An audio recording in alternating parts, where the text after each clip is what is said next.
guys, welcome back to my channel. It's Allison, and today we're going to be playing with this really fun card kit from Scrappy Tails. It's a Christmas in July kit, and I'm just going to show you what comes in the kit first. Starting with these two embellishment mixes. You can see on the right there's a mix that has some turquoise gems and some snowflakes, and this package of red and green gems. This is the Christmas sentiment, and this is actually exclusive to the card kit as well. It says, "We wish you a Merry Christmas." And then we have several stencils. The first one is the Starry Snowflake stencil. I'm going to put it over some paper so you can see it. It's a nice little small design to add really good texture. The Snowflake background stencil has bigger snowflakes, and I'm going to be using both of those today. This set is fun. This is a set of two stencils, the Christmas postcards. And you can see there's just a lot of little designs to make fun postcards, but you can also use a lot of these little stencil designs for other things as well.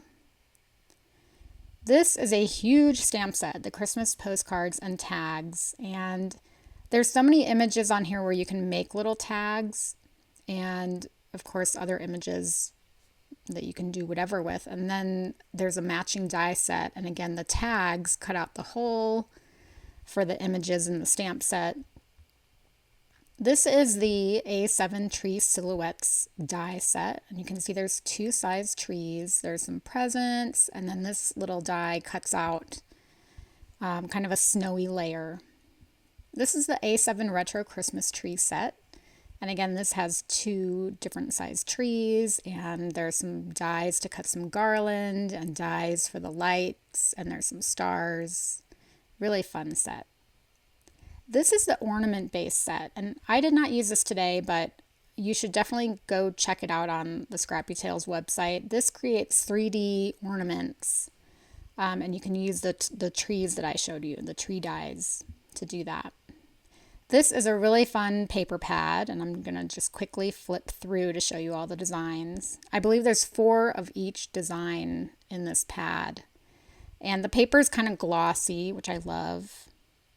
And you'll notice, or maybe you didn't notice, but a lot of these images tie in with that stamp set. And in fact, I have a little surprise for you at the end of the video where I do use this paper pad to create a couple cards.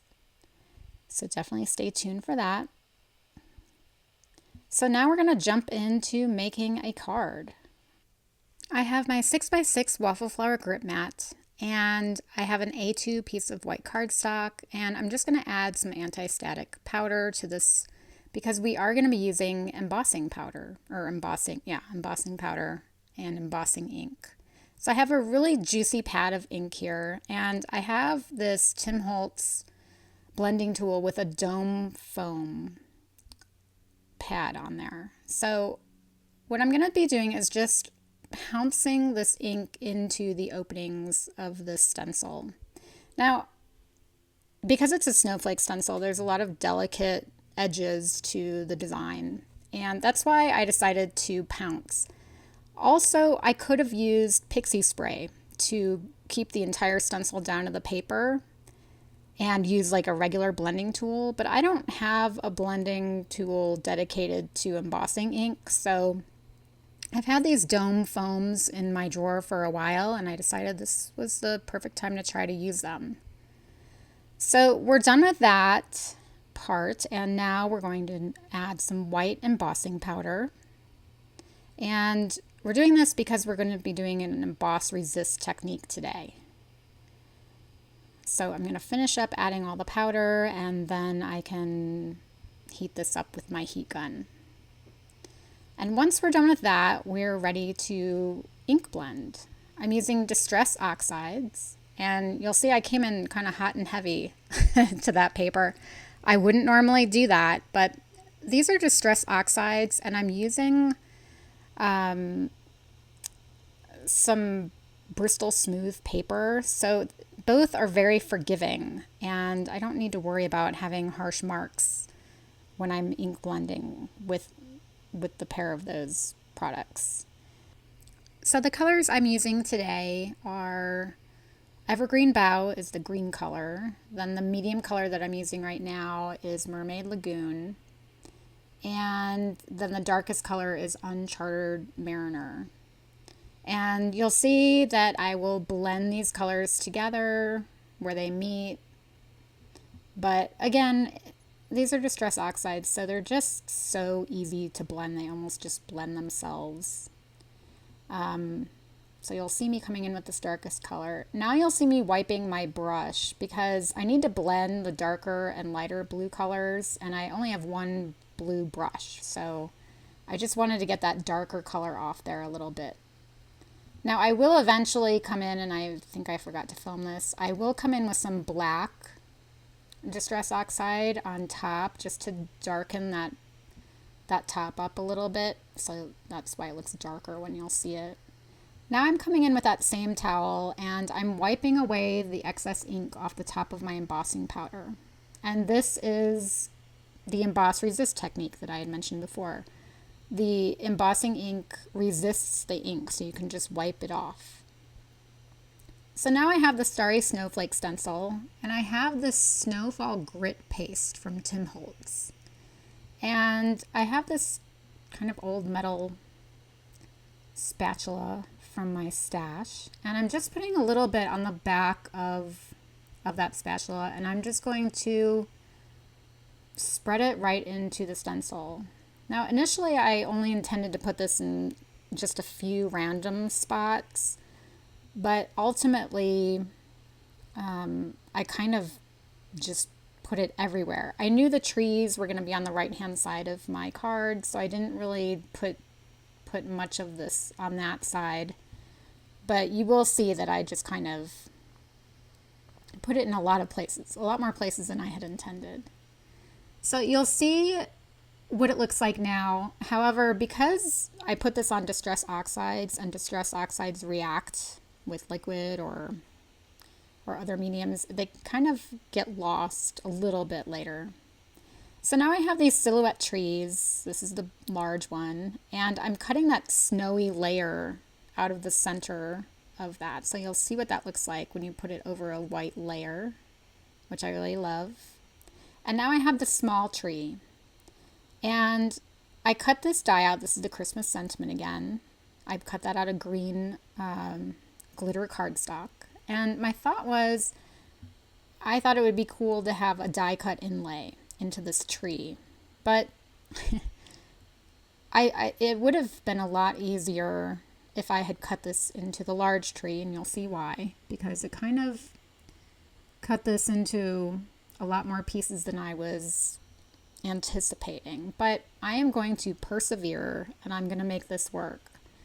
So I'm just going to start gluing the tree pieces, the green tree pieces, back to this white base that I had cut out. And right now I'm just making sure that it all kind of fits and looks like what I had initially wanted. So now you're going to see me come in and I'm going to start gluing this piece. And because it's kind of fragile right now, it's a pretty small piece connected by almost threads of paper, I'm going to pick a spot on the bottom of the white tree and make sure that this green piece lines up really well, because that will help ensure that my die cut, the word die, is going to fit back in. So I'm coming in with that word die, and I'm kind of just making sure that everything is as it should be. And you'll see me do that a few more times. So now I'm coming in with this piece that kind of got cut off.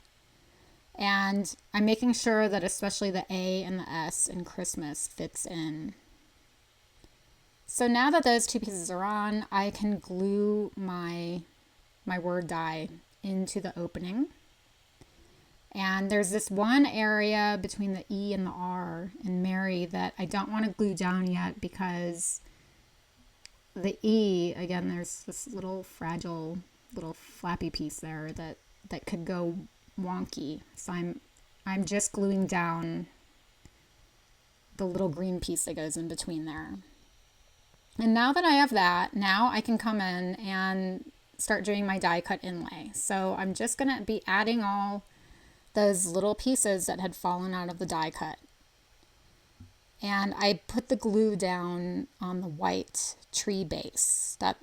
I find that to be easier than putting glue on the actual tiny little pieces. And then I can just come in with my little gem picker or wand or whatever you want to call it and pick up those tiny little pieces.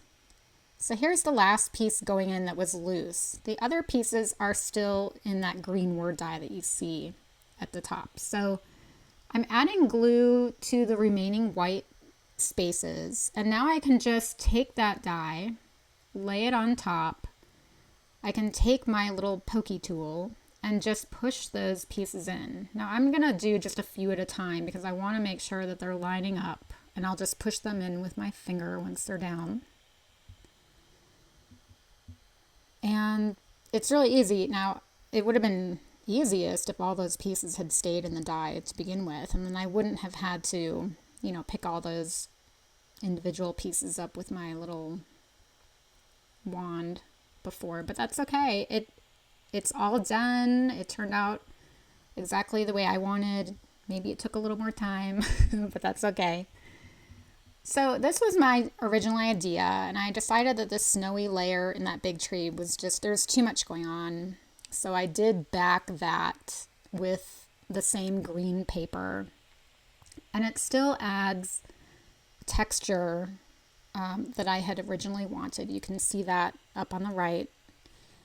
And now I'm just going to come in and add a little bit of those same inks to these trees, just to add, a little bit of ink blending. It's pretty subtle. This is the Uncharted Mariner that I'm adding to this kind of greenish blue paper.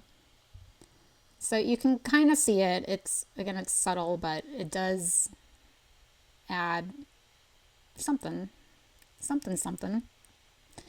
So my trees are done. I have now glued the big tree to my paper, and I'm coming in with even more texture. I am just splattering on some white paint, and you'll see on the small one I'm kind of faking some snow on here. I'm just taking the paintbrush and coming directly here because I didn't want to get it on the sentiment, and this was just the quickest way. Now it kind of looks like polka dots when you do it manually like this instead of splattering it, but there were times I tried to make it look less like polka dots, but that is the risk of doing it, not splattering. So finally, to finish up this card, I am adding some of the embellishments from the mix that comes with the card kit. And I'm adding some of these turquoise gems and some of the white snowflakes. And as soon as I am done with that, we are done. And I would say I don't think I could have added any more texture to this card. It is loaded with texture. And remember when I added that grit paste? Now you can see where those tiny little snowflakes from that Starry stencil have kind of disappeared, but in person you can see them. They add that texture, and even though they're clear because they kind of blended in with the distressed oxide, they are raised and kind of sparkly, and you can definitely see them in person. So here's the final card, and I love it. I love these tree dies. So here's my little surprise. I was looking at this paper from the paper pad, and I realized that looks like the same Santa that's in the stamp set. So I wonder if the die cuts out the Santa from this paper pad. And sure enough, it did. It does have a pink edge to it because obviously I cut it from this paper. So to make my card, I just popped my Santas up on pink paper, and I also stamped and cut the ho ho ho little tag and added some string, and I just think this is the cutest little card. And I love that I didn't have to color the Santas. Here's another card I made with the stamp set and some of the paper pad and matching dies. And I think if you use these same stars to cut out of craft cardstock, they would look like Christmas cookies, which I'm always a big fan of. So that is it for me today.